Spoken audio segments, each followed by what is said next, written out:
I have a real good friend, Jimmy Gage Dobbs. We grew up together in Calhoun City. His father was a dentist, and somewhere, I don't know, probably when we were in either late junior high or high school, his dad started going on mission trips to, the first one I remember, he went to San Blas Islands in Panama. But he came home, talked about his mission trips, and I'm certainly very interested in this because, I mean, this was foreign missions and something not familiar with.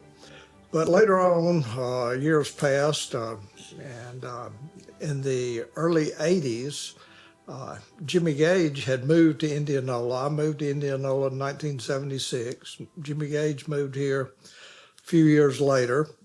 It would have been 1981. Jimmy Gage had never been on a mission trip with his father, and his father was pressing him to, you ought to come and see. He told me one time, look, I've invited you before, and you've always hesitated and said, no, I'm going to ask you one more time. Do you want to go on this trip? I said, okay, I'll go. And it was in the summer, so I had a vacation from teaching. So he and I went, and I think there were maybe 8 people on the trip. And my job was to cook. Of course, I had Blanca with me, which actually did all the cooking. I just was the gopher, and I was a knot on the log. I didn't do much of anything. I was a school teacher. I was not a dentist. Had no intention of being a dentist at that point. And so all I did was get in her way and watch what other people did. I was a changed man. And I don't know when it happened. I don't know exactly how it happened. But when I got back, I knew I had seen things and I had experienced things that I needed to tell my friends. He went and says, well, you ought to go with us. We're going to try to go back next year. There was a man from, he was a highway engineer from Noxapater, Mississippi. His name was Mason Caraway. And he and Dr. Carter Dobbs, Jimmy Gage's father, were the team leaders that year. And since I was working at the clinic as the manager, he wanted to know if I maybe could get a doctor, but specifically Dr. Rose, to go with us. And so I said, I'll see if he will. And so I approached him about going with us. And he was interested in foreign missions. He was really, that was something that I think the Lord was already calling him to. I mean, Jim just came up to me and said, would you like to spend 1 week in mission? And I told him, you can't spend 1 week in missions. There's no way. And he said, well, let's go and see. I finally just said to him, look, if you could go, would you? And he said, well, yeah. And so February 1982, Dr. Rose, Jimmy Gage, and myself from Indianola joined the group from Noxapater, Calhoun City, and we went to Las Trojes. The conditions were very primitive in a sense that they had never seen a doctor, never seen a dentist, never seen a pharmacist, had never seen a priest, even though they all said they were Catholics. Dr. Rose saw patients. I preached and worked in our so-called pharmacy. At that time, the medicines, we did not have a registered pharmacist. There was a nurse from Noxapater that was sort of the experienced medical personnel, and she sort of showed Dr. Rose the ropes. And green as I was the only preacher there for the first 2 days. And it was a steep learning curve, preaching through a translator for the first time. But what I still remember is just looking at the people and thinking the only thing that I have to offer them is the gospel. These people don't have, we would say, anything compared to the material prosperity that we know in the United States. It just struck me. All I've got is the gospel, but that was enough. We were trying to meet physical needs, but we couldn't meet all their physical needs, but we could tell them about Christ, and that's what's kept me going back all these years. One thing that caught us on that first trip that made us want to come and bring it home is we had a bonfire going. The war was going on around us, but this lady in her 80s came walking in. She had walked for 8 hours to get to us, and she walked in across the border. Nobody bothered. She walked in and said, "Tell me about this man called Jesus." So when the trip first started going, and Daddy and Mr. Jim and them went that very first year, when they came back, Daddy was just a little bit different, and I think it made things a little bit different in our house. And I don't know how to describe that to you, but it was enough of a difference that you knew you wanted to figure out what it was that suddenly gave him joy out of this, that gave him a sense of pride from being able to do this, and what just everything in our house seemed to relate. And my mother would get so aggravated because, every thought he had was about Honduras and the trip to Honduras and what they could do in Honduras, and she would get so frustrated. But it just kind of made you I wanted to know what gave him that feeling.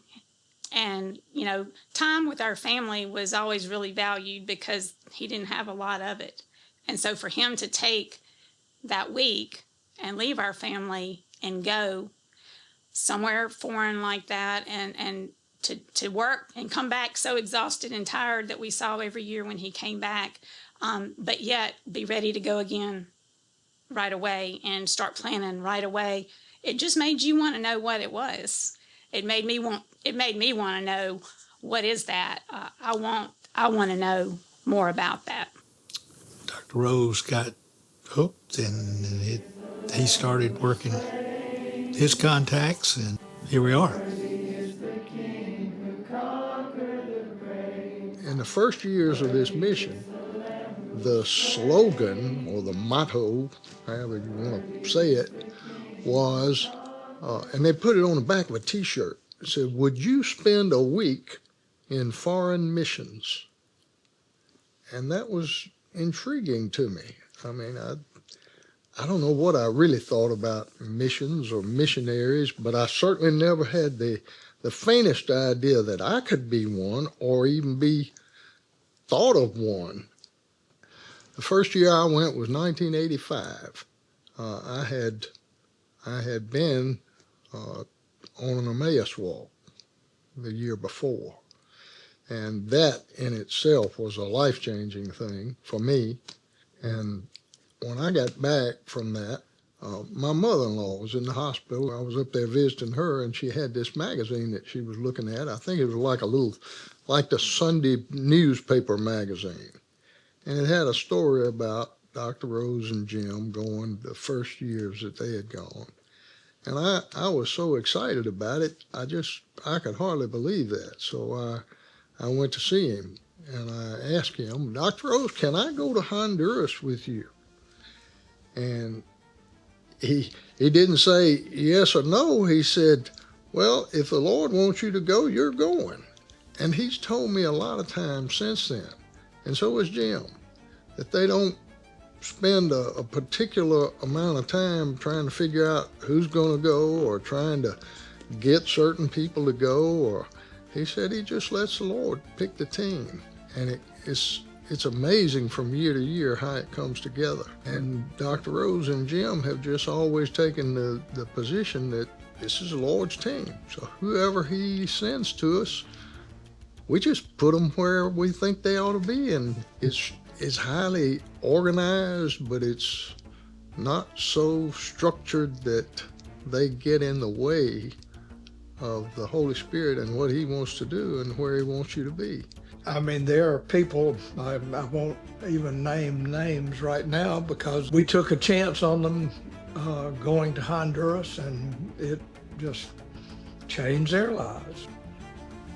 Look at Dr. Rose. I mean, just you couldn't look to someone that was I think a better example as a Christian man putting his faith into practice, and yet his going to Honduras just transformed him. I mean, and his whole family, except now just a few of the youngest grandchildren have all been. And Julia and Sammy, both their professional careers were influenced by going on the mission trip. Sammy had a really hard time the very first trip he ever went on. You know, you've got so much here, and you go down there and they have nothing, yet they have so much joy that it's hard when you come back that very first year and you look around and you see the things you have and you don't always feel that joy. When Sammy first went on the trip, he was farming catfish and living in Sunflower. And it wasn't too long after that he realized he didn't want to farm catfish for the rest of his life. Right around the 20th century, Holland Kendall went from Kentucky, went on a mission trip with us, and he was he's an electrical engineer, engineer geek. I called him because he was a computer geek. He was a nerd's nerd. He was the most nerdy guy I ever saw. I mean, he was kind of funny. He was so nerdy. He got upset because the way we were furnishing glasses to patients. And the eyeglass ministry used to be pretty much non-existent. You passed around a pair of sunglasses or a pair of reading glasses until somebody could read, and then they went home, and then you passed around the next pair. And somewhere in there, Sammy met Kendall. Perchance, Sammy had just come out of optometry school, and he had gone on missions with us earlier. He knew a little bit about what the problem was. And so he and Sammy began just kind of talking with one another, because this engineer knew a whole lot of stuff about how you could do things, but he didn't know anything about eyes or eyeglasses. Sammy took what he knew of the eyes, and Holland took what he knew from engineering, and they were able to create, they called it the refractor. It tied into the computer system, and they were able to dilate eyes and put it up to your eyes and take a reading, and it would tell you the prescription that the person needed. And so they began cataloging and collecting eyeglasses, and Holland kept the catalog in his computer and built a database. They're able to put this up to somebody's eyes, and it's going to tell you what prescription they need, and then the computer's going to tell you whether or not we have eyeglasses in our clinic that can accommodate those eyes. Sammy died here prematurely a few years ago, and 1 week after he died, I got a letter from Holland Kendall. They had just distributed their 1 millionth prescription glasses. Holland Kendall, he passed away last year, I think. He never patented the machine. He always said, I'm not trying to make any money out of this. He would let that machine go anywhere in the world, and it has gone all over the world. Missionaries and different organizations have been allowed to use his machine and trained on how to work it, how to do it, And they've done that all over the world. That started with this ministry. That machine that they looked into would print out what was your prescription. And then right at the bottom of it, it would say, Sammy says you need glasses. They set it up that way just so Sammy Rose is still there when we're doing that. I guess we ought to change it up now and say Sammy and Kendall say you need glasses.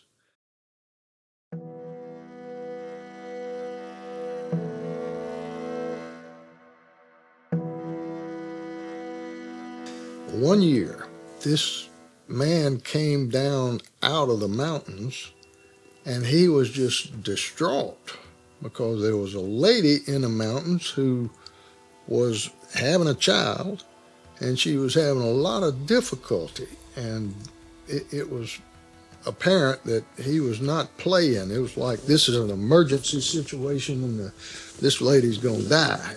If y'all got anybody that can help her. So Dr. Rose treks on up into the mountains. I don't remember him having any little doctor bag, but he had some medicines. He had some stuff to take. And he and Jim Woods and Dan Woodard go up into the mountains on this emergency.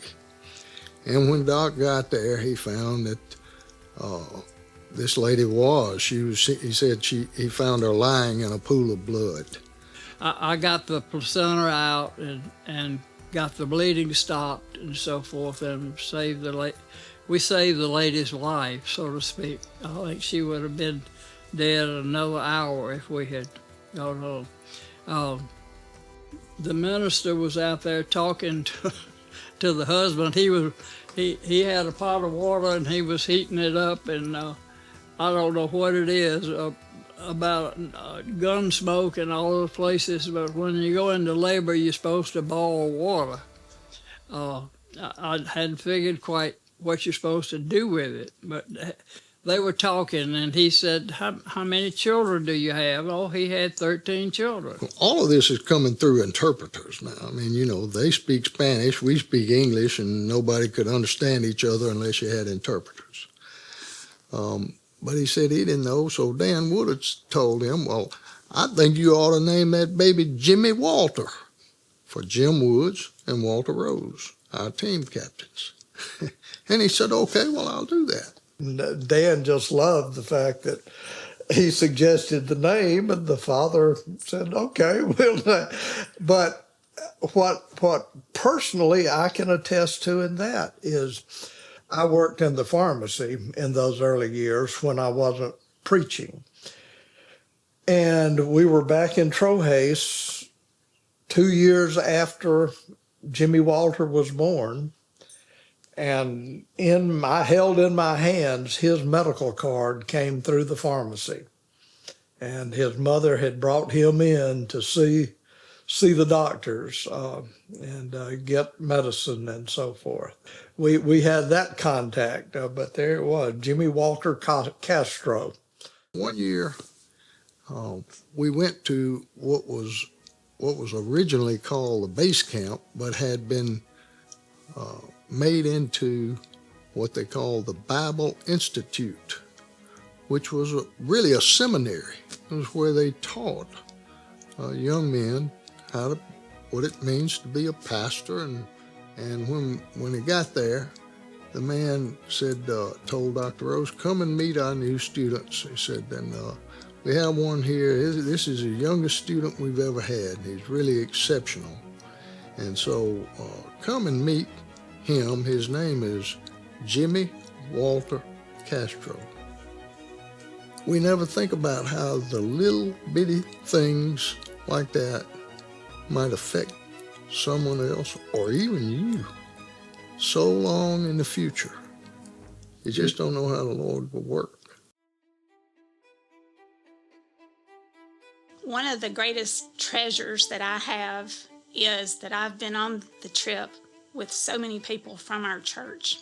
Many are alive, but many have passed away. And the friendships that I formed and the bond that I formed by walking in ministry and serving alongside those people, that's something that I will always treasure. You see people go and you see people experience things and how the Lord moves in their life when they come home.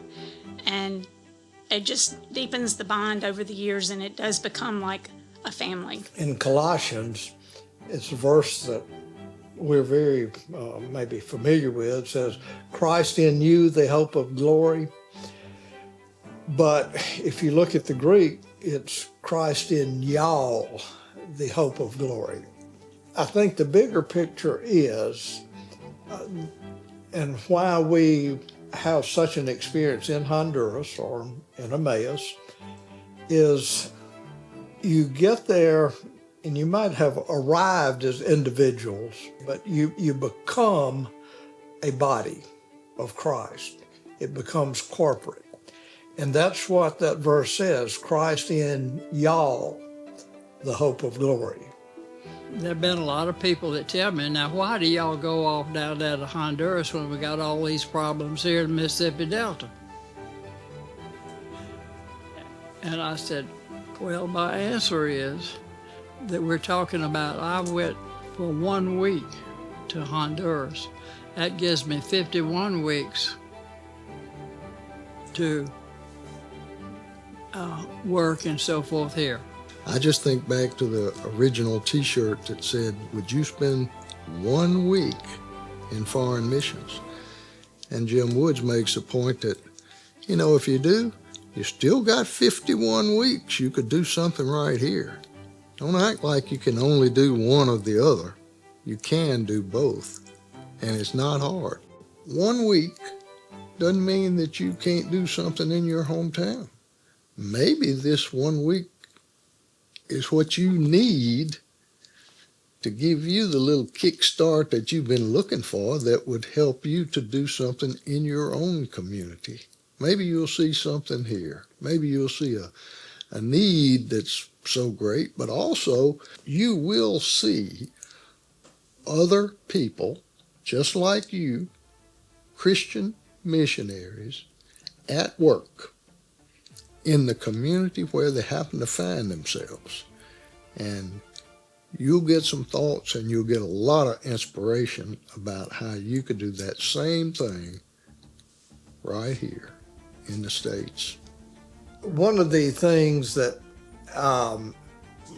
has kept me going, what I see the reason to keep doing this is again not what we're doing for the people in Honduras, although there is a real material benefit as well as spiritual, taking the message of Christ to them. But it's providing the opportunity for us, the North Americans, to go and experience this, to be able to have their feet on the ground in a, quote, foreign country. I think it made a big difference when we had children, because it made us look at how we were going to raise our children differently.